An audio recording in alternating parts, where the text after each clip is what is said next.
We're the Saturday Early Show with Russ Mitchell, Gretchen Carlson, and Ira Jo Fisher, coming to you from Fifth Avenue in New York City. You might not realize it, but all of us negotiate, whether we're asking the boss for a raise or dealing with our own families. The new book, Gain the Edge, teaches us how to negotiate more effectively for just about anything. Author Marty Latz used to spend his days negotiating as part of the White House advance team. Good morning, Marty. Good morning. You certainly had your experience there then. I did. It was very interesting, very high stress, but challenging and fun. Now, some people, you say, just have a natural instinct for knowing how to negotiate. What do you mean by that? Well, most people, in fact, negotiate instinctively or intuitively, and of course some are pretty brilliant at it. But in fact, one of the reasons I wrote the book is that everyone, no matter how effective you are as a negotiator, can learn to become even more effective. I teach a lot of lawyers and business people how to negotiate, and you know, if you learn just that one new tactic or tip that'll put you over the edge, you're going to do a lot better in all your negotiations. I think a lot of people are very interested in this. What's the biggest mistake that people make?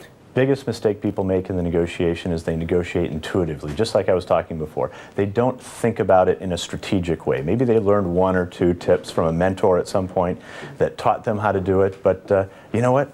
There are certain ways to do it. There's a right way, there's a wrong way. They need to learn the right way and implement those on a consistent basis. So let's teach some people this morning. You say follow the golden rules of negotiation. The first rule is getting as much information as possible. That's right. Information is power, so get it. Look, you're going to buy a car. You need to figure out what you want. You want to set a goal. You need to figure out where you want to be at the end of the process so you can design a strategic way to get there at the beginning of the process. And you say to maximize your leverage. What do you mean by that?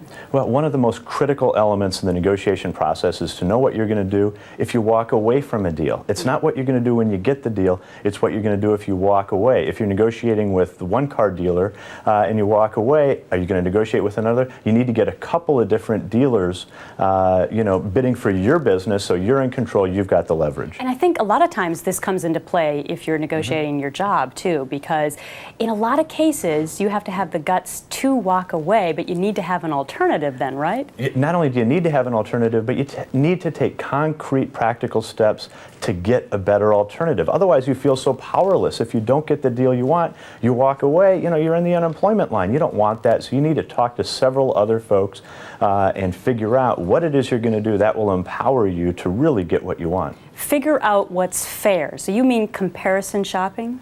Comparison shopping, researching, finding out those standards. When we talk about what's fair and reasonable, most people don't know exactly what you mean. You need to figure out why it's fair and reasonable. Is it because it's market value? Is it because that's what they paid your colleague for a raise last year? It's putting that fair and reasonable hat on your head. It's especially critical in getting a raise in salary negotiations. Map out a strategy. You kind of touched on this, but I'm a big person of mapping out things, so I'm with you on this one, Marty. Absolutely. You need to design and offer concession strategy. Sometimes you want to make the first offer. You want to, anchor what you want to get. You want to change their expectations. Sometimes you want to give them the opportunity to make it. Then you need to decide, where you're going to move, how far you're going to move, when you're going to move. It's a little bit like a game of chess. You need to think 3, 4, 5 steps ahead of the game and then figure out how you're going to get there. And finally, control the agenda. What do you mean? Well, if and when and how you address subject matters affects your result. Do you want to bring in a written agenda? You're going for a raise. Do you want to have that conversation in the context of your performance review? Do you want to wait till some of your colleagues have asked for a raise, have gotten a raise, so you have some precedent, some ability to justify what you want as fair and reasonable? Critical element, especially in the car negotiation context. What are they doing? They're sitting you down in their chair at their dealership. You're at their mercy. Take back control of the agenda. Well, I know that I live with my husband, who's a negotiator by trade, so I get good practice. Hopefully I've picked up some tips from him. I know I've picked up some tips from you today as well. Thank you so much for your advice this morning, Marty Latz. My pleasure. Thank you, Gretchen.